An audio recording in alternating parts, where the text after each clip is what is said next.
what do you guys have planned for next year, bro? What are you thinking? Anything you can share with us for WWE wise? I know Dominik is looking forward to make a move over to Tampa or Orlando and start his new over there. Yes, yeah, he wants to take advantage of the ring opportunity and go to the developmental center. And I mean, overall, TJ has a ring over there.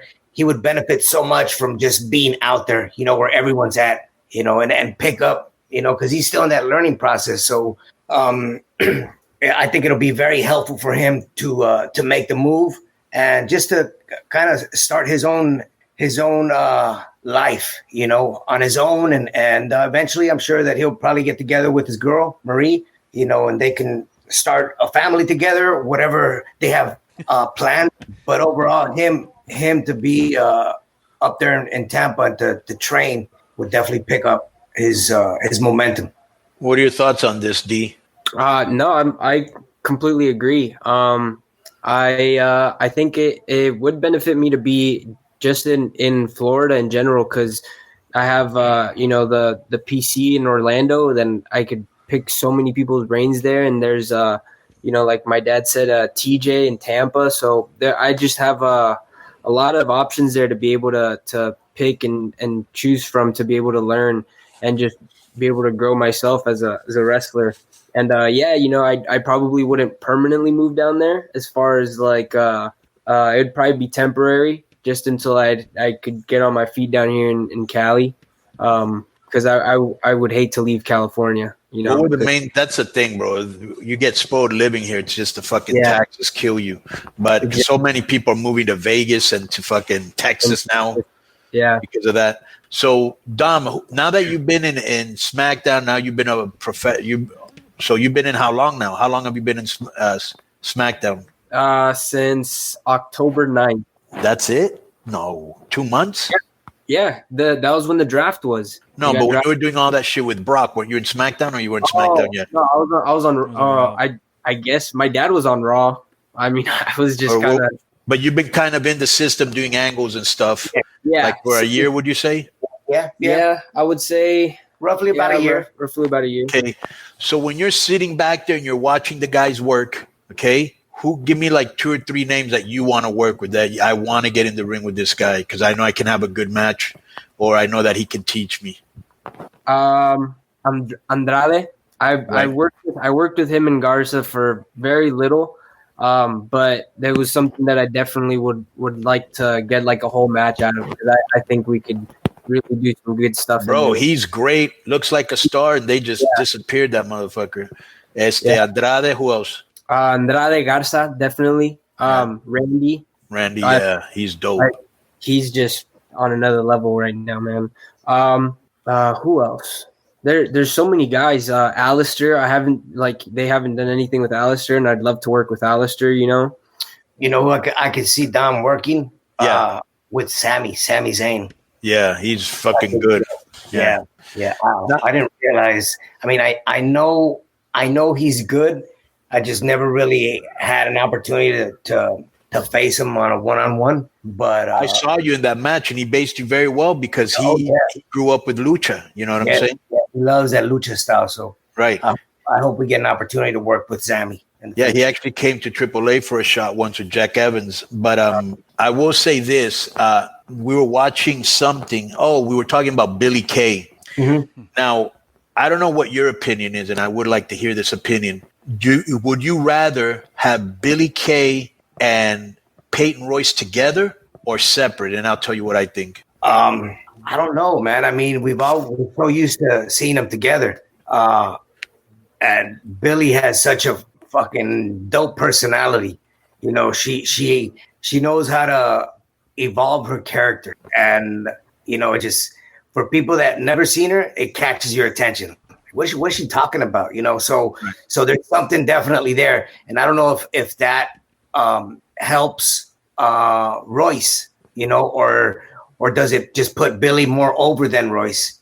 What do you think? I'll tell you in a second. What do you think, Dom? I don't know. I think I like them together. Even though like my dad said that we're so used to seeing them together. Well, hear me out on this and tell me what you think. I thought together they look like stars. They're obviously best friends, so they have real chemistry.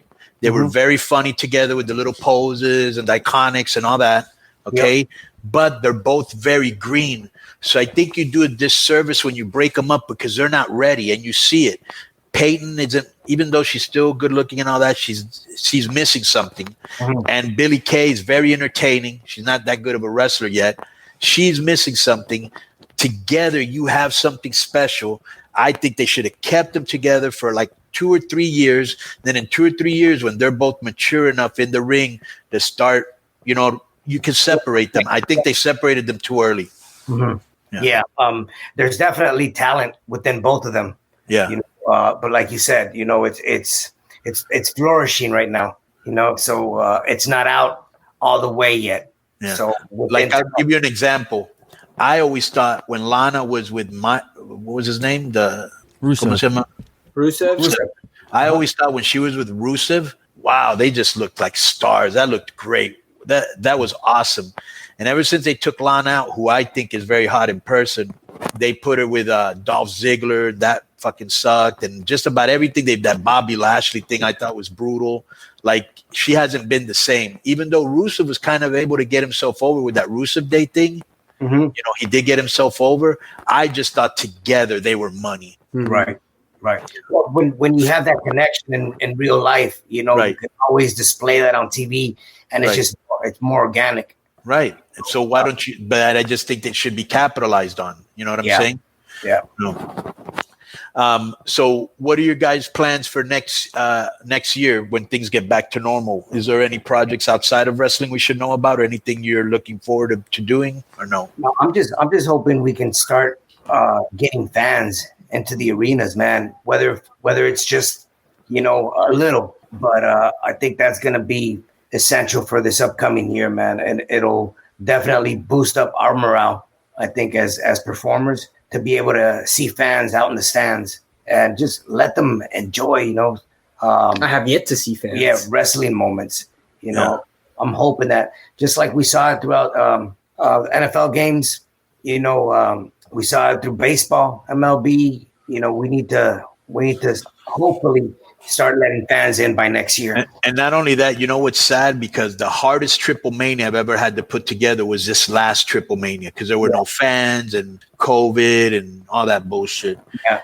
And it was very hard because especially all the wrestlers, they kept turning around looking for fan reaction. You know, and even though I had already told them ahead of time, there's no fans, don't look around for fans, look at the camera. They're so, you know, it's almost like, Ray, I always use this word. When we came from Mexico to WCW, we literally had to be deprogrammed. Yeah. Because we only knew lucha. We only knew that style. We only knew that psychology. Yeah. You know, now you have to kind of deprogram the wrestler because I know if I do this here, I'll get a pop. Well, there's not going to be a pop. I know if I do this, the people are going to get into it. I know when I come out, they're going to pop. And none of that is happening. And I'm sure that when you guys are wrestling, millions of times you probably thought, fuck, if there were people here, the roof would fucking go nuts. You know what I'm saying? 100%. Yeah. Yeah. I think from what I'm reading that by the summer, you know, everybody will be mostly vaccinated. And I wonder how they're going to do large gatherings in the future. Are you going to have to show you've been vaccinated to get into a place, or what's going to go on? Yeah, that is weird, man. They can mail me my vaccine and I'll. Are you not going to take a vaccine if one comes out? I don't know. I What are you afraid? What is your concern? That, I mean, I'm not like educated enough to speak on it, because when I remember going into my middle school and I couldn't go into the first day because I needed my vaccine for something. So we went across the street to like the Walgreens and I got my vaccine and then went to school. Right. But I feel like usually vaccines take years to make, and this one got made in like 9 months. Right. Well, you also got to remember there had never, ever, ever been this amount of money spent with this array of scientists coming together, everybody putting all their resources together, you know, to fucking make this vaccine. And as from what I've read, I'm not sure that, you know, here in the United States in the FDA, you have 3 phases you have to go through. So the first phase, they'll vaccinate, let's say, and I'm just giving out a number, 1,000 people. And if they see that in 1,000 people, there's no real adverse reaction, then you go to phase 2, which is thousands of people, let's say 10,000, right? And then the third phase, whatever it is, and they went through 3 phases with no big problems. You know what I'm saying? Yeah. And bro, the medicine was so good that usually when you do I think the last major vaccine that they found a cure for, it took 4 years. Okay. This one took 9 months, but there wasn't this resorted effort and resources and money and the whole world trying to find a solution like there is now. Like literally the whole world kind of came together to fucking try to save humanity. You know what I'm saying? Mm-hmm. And so usually when they get these vaccines, are usually 70% effective. These are supposed to be 94 to 95% effective. The only problem is now you could call them conspiracy theories. You can call them whatever you want. You're hearing stuff like, that's how they're going to use to track. That's what they're going to use to track you, They're already tracked. Right, exactly. I was talking with Ray about this the other day, and he was like, yeah, they're already tracking us on our phones. Yeah. If you saw that great, which I actually saw this, and I recommend it to everybody, which Ray was telling me about the other day. If you watch that Snowden documentary, go ahead, Ray. Yeah, no, I hadn't shown it to my wife, so I sat down with my wife and we were watching the movie, Snowden the movie, and she was like, "Oh my God," she was blown away by, everything that they uncover in the movie. Did you show this to Dominik? Yeah, I've seen the movie with yes. Joseph Gordon-Levitt. Right, no, bro. No, but there's one that it's just like I think it was on HBO. Look it up, and they're just interviewing him in Russia, like over a 3-day period. Yeah. You're gonna fucking pop when you see that. But there's an even better one. Have you seen Snowden on Rogan? Yeah, both. I've listened to both of them. How great was that? Good. Awesome. I was telling my dad about it because he was on the second one. He was literally explaining how people hack into your phone. Right. And he was literally giving you a step by step on what not to do when your phone's getting hacked. So I told him because he does a bunch of stuff like that he doesn't know. Right. His lead page is open. So I told him, I was like, check it out. You're gonna like it.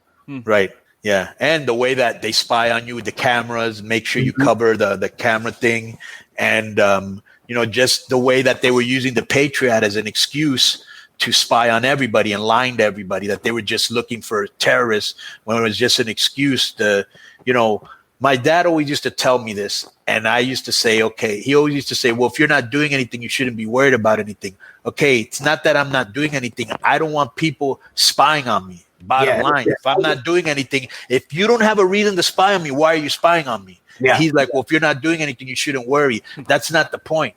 No. If you're in a dressing room and you're getting changed, nobody should be spying on you. You know what I'm saying? 100%. So want that wild. So that comes into like your civil rights and shit. You know what I'm saying? So you've been watching. I'm like you, bro. I don't watch no TV. We just had Raven on, right? And he was like, oh, yeah, I watch a lot of TV. And I'm like, okay, what are you watching? And he said, what was the first show, Joe? Mandalorian, right? Mandalorian. I've seen that. And UFC. And I'm like, well, that's one more show than I watch because I watch UFC. I don't watch no TV. I just watch mostly, Netflix. How was Mandalorian? Would you recommend that? If you're a Star Wars fan, I do recommend it. It's a really good show. Their season 2 finale was pretty cool. Overall, it's just a good show, man. I actually just started watching The Sopranos last night. For the first time? Yes. Yeah. Wow. Do we have a slap emoji, Joe? Somewhere, yeah. So I had seen bits and pieces in the past, but I've never started from season 1, episode 1. So yeah, man, I just started watching that. You're about to watch one of the greatest shows ever written, ever.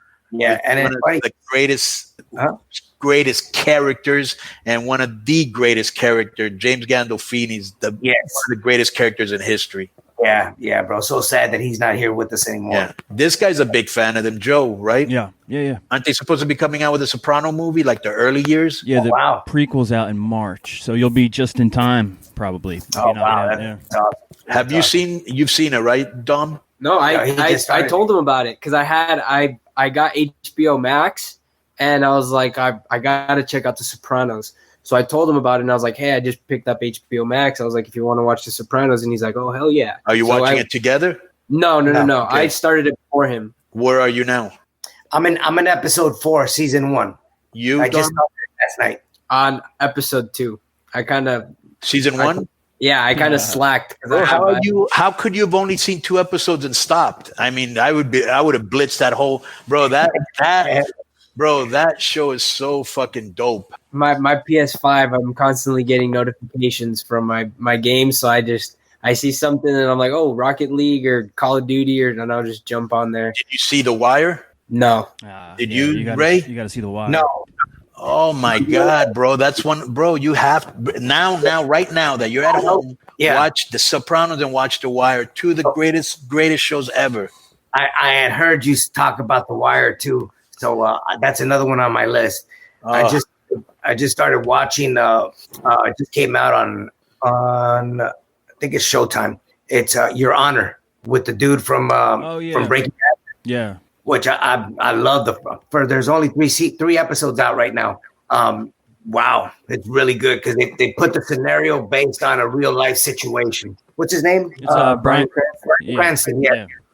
He's a judge in the city of New Orleans, and he has connections with the mayor and the police department. So his son, they had just lost a wife.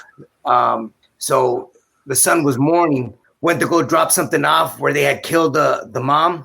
And he ends up getting in a wreck and fucking kills a kid that's 18 years old. He's on a motorcycle, and that kid is like one of the major mafias of the city. So you can only imagine his father being a judge trying to protect them, and the situation that they present is like, what would you do if your kid had done something like that? Would you protect them or send them to jail, have them pay the price? So the whole theme of the series is the dad trying to protect the son. What network is this on? I think this was on Showtime. Yeah, it's Showtime. Yes. Right, check that out. Yeah, really, really good. Before we get out of here, Dom, anything you want to recommend that you've seen on Netflix or any music that you're listening to? Because I'm always want to know what you're listening to. Yeah. No Ceilings. That No Ceilings 3, Lil Wayne mixtape. How's that? Oh, it's fire. Side A and B. What good features does he have on there? He's got a bunch of features on the first side. He's got Drake. He's got Young Thug. On side B, he has like Big Sean. Just a bunch of people, and he raps over like songs off of Lil Baby's beat, off of Jack Harlow, off of Young Thug, Travis Scott. So it's super fire. And Kid Cudi's new album too is pretty good. But yeah. Did you see? I haven't seen it yet, but I love these verses. Did you see the one with E40 and Too Short? No, I didn't see that one. Yeah, that was on Saturday. I'm gonna check that out. So who are you listening to besides Lil Wayne's mixtape? Do you like that, Ray? Did you like that mixtape? Yes, yeah, he showed it to me. I was like, damn, yeah. Sounds like the old Wayne. Yeah. Anybody else you're listening to? Just same old. Anuel, even though he retired. He'll be back, dude. You think? Yeah, where's he going? I mean, I guess nowhere. Right. He'll retire for a year, get bored, and get more. He's too young to retire. Who retires at 20? How old is he? I have no clue. I'll tell you right now, though. Yeah, that's hard. That's hard to retire that young. Right. He's 28. I mean, look at Connor. Right. He said that was it. Now he's fighting again in January. Right.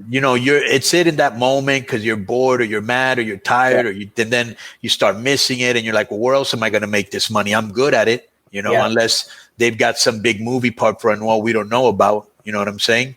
True. Because didn't you say Bad Bunny was also retiring? Yeah. And he's on. I'm pretty sure Bad Bunny's gonna be on the new Narcos on Netflix. Yes, I saw that. Yeah. So I just want to say, bro, this is our Christmas show. We got a lot of fans from around the world, that are listening to this. You guys got any last word you want to say before we get out of here? I just want to wish everyone, man, all the followers and all the fans, happy holidays and an incredible and blessed New Year 2021, man. Yeah. Let's all stick together.